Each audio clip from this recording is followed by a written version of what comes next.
This clip has been taken from the PPC Podcast, Episode 3. Subscribe now. As a professional who handles finances, I'm going to ask you a few questions. Yep. And we can discuss the answers as we go, yeah? Yeah, of course. All right, so I want to talk about the average wage versus the average price of property. Yeah. And the history of it. Okay. Yeah, so we're going to start 1990. Okay. So 1990, Yeah. what would you say the average wage was?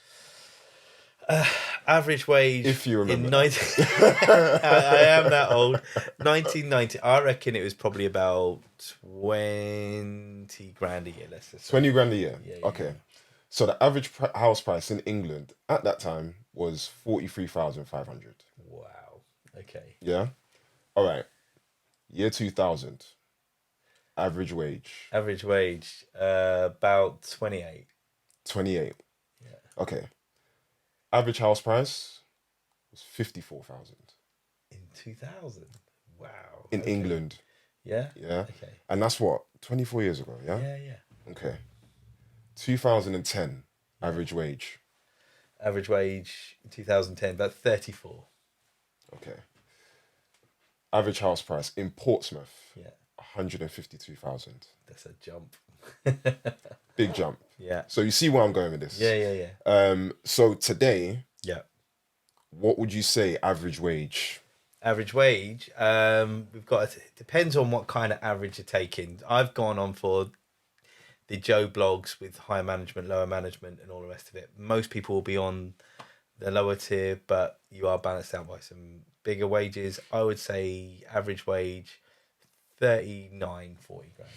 Okay.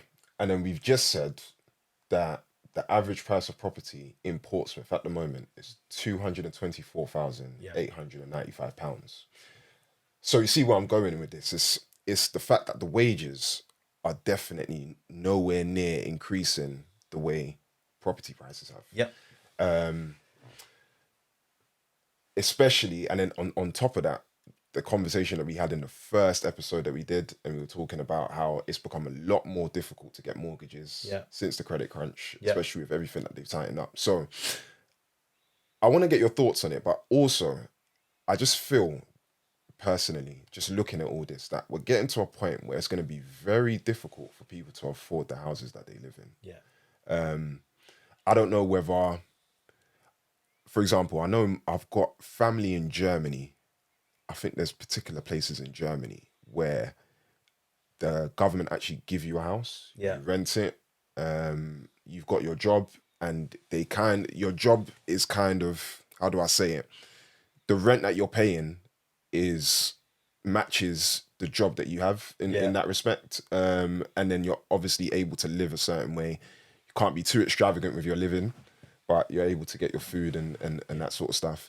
I've been digging in different holes, looking at things like 15-minute cities and all these little things that are sort of out there that people are having conversations about. I just feel like we're going towards a new place. Some people may call it scary. Some people might be all right with it. Yeah. I'm not here to, I don't want to put too much of my opinion on it. I'm just going to leave it out there and then for the people to discuss. What are your thoughts on this? Okay, right. So there's a few things. Firstly, when mortgages were being done, say 90s, early 2000s, lenders' income multiples, as you were, would be like 3 times. Okay. And nowadays you've got lenders doing typically 4.5, but some doing 5, 5.5, even 6 in some situations. But what I'm finding is I'm getting some clients now that I'll say, you qualify for the mortgage, you can borrow that much, and they're going, but I don't want to pay that much.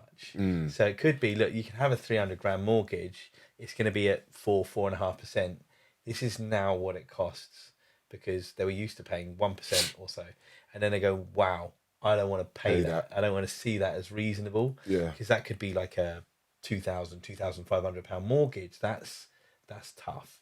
So the aspiration is to have that kind of house, but then the realism is, are we going to be able to afford it? They can afford it on paper, but they can't. But they don't want to pay because they don't perceive the value there. Yeah. So there's that aspect. I think the easier thing was back in the 90s and early 2000s is when the house prices were lower and the income was lower, but it was more of a wage that you could obtain, you could live on your own, but everything is based upon demand as well. Yeah. The explosion in house prices. I mean, if you ask anybody what a buy-to-let mortgage was before 2000, they would have looked at you funny. Yeah. Then you had the explosion in house prices, as we saw from 2000 to 2010. Lo and behold, you had a load of landlords appear. And they go, great, we want loads of this money. And then because all of a sudden there was an explosion in mortgages and people getting on mortgages, that's when we had that bit where we go, hang on a second, we've got this really unstable product, which banks got on the back of, which caused the credit crash and everything else. Then it got regulated, it's tidied it up a little bit, but the rates were still so low.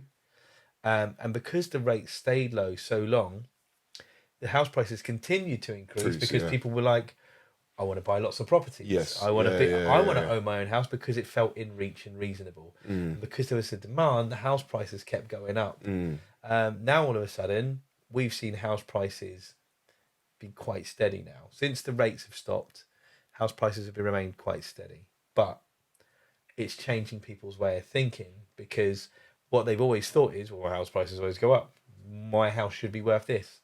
Or what we mentioned in the last episode is that, well, if I spent X amount on it, plus I've improved it with Y money, it should equal Z.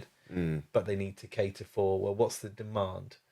Has that been catered and factored into your costing? Which goes into what the drop is.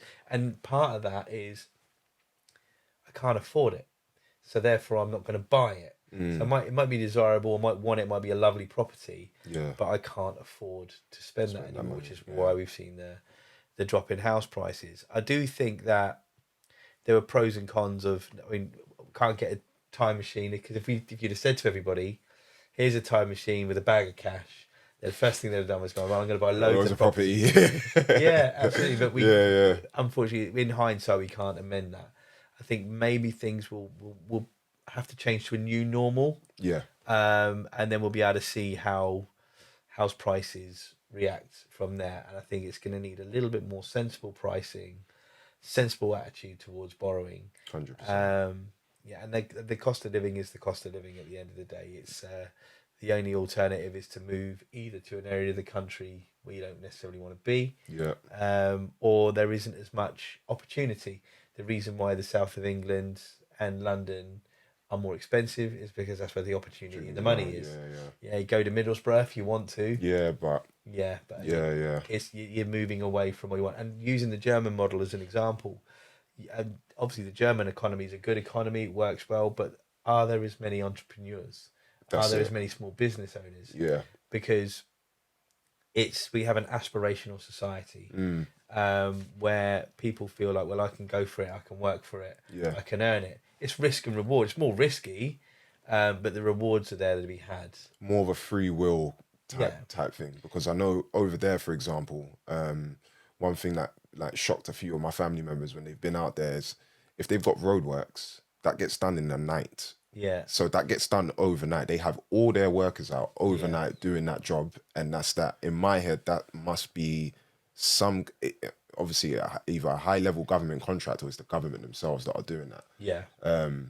So in that respect, everybody's working for either one particular company or for the government. Respect, they're also giving you a house. So it kind of just ties in your. Do you know what kind of society that sounds like? It's a very communist society. There we go. Okay, and obviously it's not communism over in Germany. Of course not. But half of the country used to be not so long ago. But I do think that, growing up, you're taught that is a dirty word, but the state looks after you. Now, if you were to ask the general public, do you feel the government looks after you in the UK?